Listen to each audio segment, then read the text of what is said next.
A'udzu billahi minasyaitonir rajim. Bismillahirrahmanirrahim. Assalamualaikum warahmatullahi wabarakatuh. Alhamdulillah, alhamdulillahilladzi ja'ala syahrul Ramadan afdhalus syuhur wa akramus syuhur wa futihat abwabul jinan wa khuliqat abwabun nira. Asyhadu an la ilaha illallah wahdahu la syarikalah wa asyhadu anna Muhammadan abduhu wa rasuluh la nabiyya ba'dah, amma ba'du. Pemirsa Darul Hikmah TV, para pendengar budiman yang dimuliakan oleh Allah Subhanahu wa taala. Kembali kita panjatkan puja dan puji syukur atas kehadirat Allah Subhanahu wa taala dengan ucapan alhamdulillah. Kemudian salawat berangkaikan salam senantiasa kita hadiahkan kepada junjungan kita Nabi besar Muhammad sallallahu alaihi wasallam dengan ucapan Allahumma salli wa sallim wa barik alaih. Hadirin dan hadirat para pendengar budiman yang dimuliakan oleh Allah Subhanahu wa taala. Pada hari ini seluruh umat Islam sedang melaksanakan suatu rutinitas tahunan, yaitu berupa ibadah puasa di bulan suci Ramadan. Akan tetapi bulan Ramadan tahun ini berbeda dengan Ramadan sebelumnya. Pada hari ini juga kita telah dihadapkan oleh dua persoalan. Persoalan yang pertama yaitu yang sudah tidak asing lagi di telinga kita, mengenai tentang suatu penyebaran wabah ataupun virus yang disebut dengan sebutan coronavirus disease 19. Virus corona ini pada awalnya ditemukan di Cina, tepatnya di kota Wuhan. Dan sampai saat ini telah terkonfirmasi sejak Maret 2020 sudah hampir lebih daripada 200 negara yang telah dinyatakan terinfeksi oleh virus ini. Artinya penyebaran virus ini tidak hanya untuk di tingkat negara, tetapi sudah sampai kepada tingkat internasional. Dapat dikatakan bahwasanya penyebaran virus ini adalah sebuah bencana. Karena pada prinsipnya bencana dapat diartikan ke dalam tiga hal. Yang pertama, bencana dapat disebut sebagai bala. Bala di sini juga dapat dibagi lagi. Yang pertama sebagai ujian dari Allah Subhanahu wa taala. Yang kedua juga dapat dikatakan sebagai azab. Kemudian dapat juga dikatakan sebagai hukuman. Yang pertama, Allah Subhanahu wa taala pasti akan memberi hukuman bagi setiap hamba-hambanya yang lari daripada aturan-aturannya. Itu adalah sebagai peringatan. Selanjutnya, apabila peringatan itu tidak diindahkan, maka yang akan diturunkan oleh Allah Subhanahu wa taala adalah berupa azab, yaitu balasan daripada apa yang mereka perbuat ketika lari daripada aturan ajaran agama Allah Subhanahu wa taala.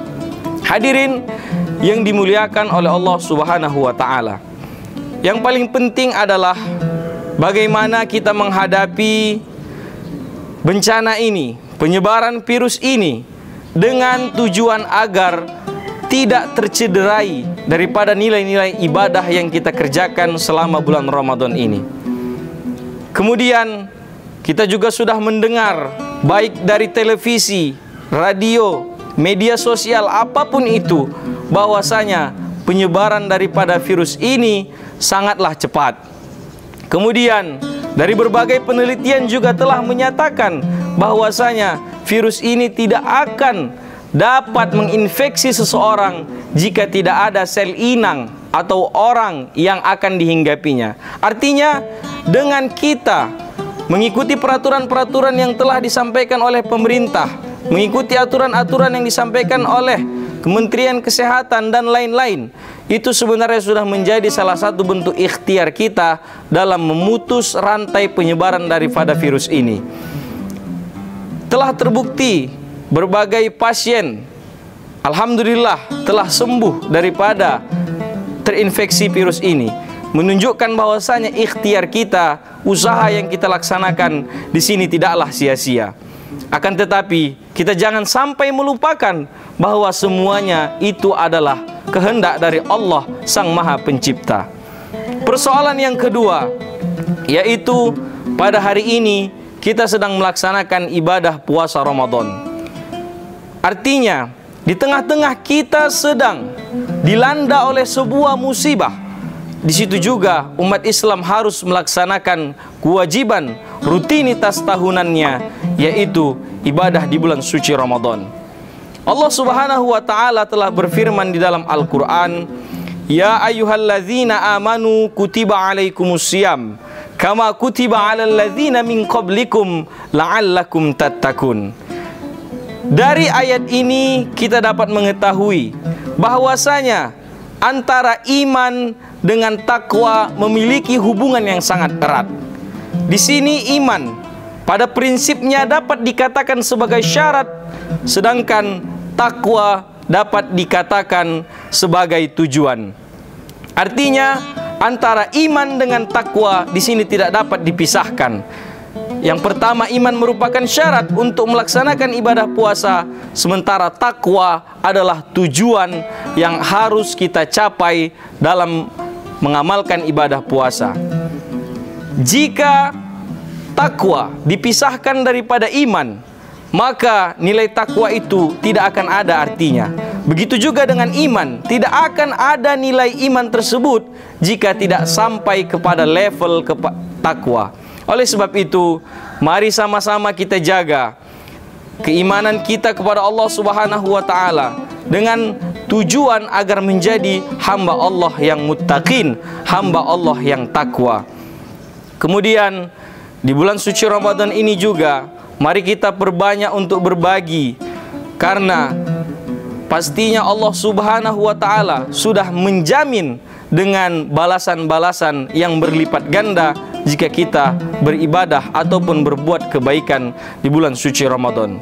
Antara iman dan takwa tadi, hadirin dan hadirat yang dimuliakan oleh Allah Subhanahu wa taala, ada perantara yang sangat erat juga kaitannya, yaitu ihsan. Ihsan di sini dapat diartikan anta'budullah ka'annaka tarahu fa illam takun tarahu fa innahu yaraka, yaitu kita beribadah kepada Allah Subhanahu wa taala seolah-olah kita melihatnya. Dan apabila kita tidak dapat melihatnya, maka ingatlah sesungguhnya Allah melihat kita. Jadi antara iman dan takwa ini juga diikat oleh suatu namanya ihsan, yaitu berbuat baik. Karena siokianya jika iman adalah sebuah pengakuan dan pada bagian terakhir dikerjakan dengan amalan-amalan tanpa ihsan, maka sinergi iman di sini akan berkurang. Oleh sebab itu, iman dan takwa harus diikat oleh yang namanya ihsan. Semoga ceramah yang singkat ini bermanfaat khususnya buat diri saya dan umumnya kepada seluruh pendengar dimanapun Anda berada. Wabil akhir, apabila ada kata-kata saya yang benar, itu datangnya dari Allah Subhanahu wa taala, dan apabila ada kata-kata saya yang salah, itu datangnya dari diri saya sendiri. Aqulu qouli hadza fastaghfirullah min kulli dzambin wa min kulli khata'. Assalamualaikum warahmatullahi wabarakatuh.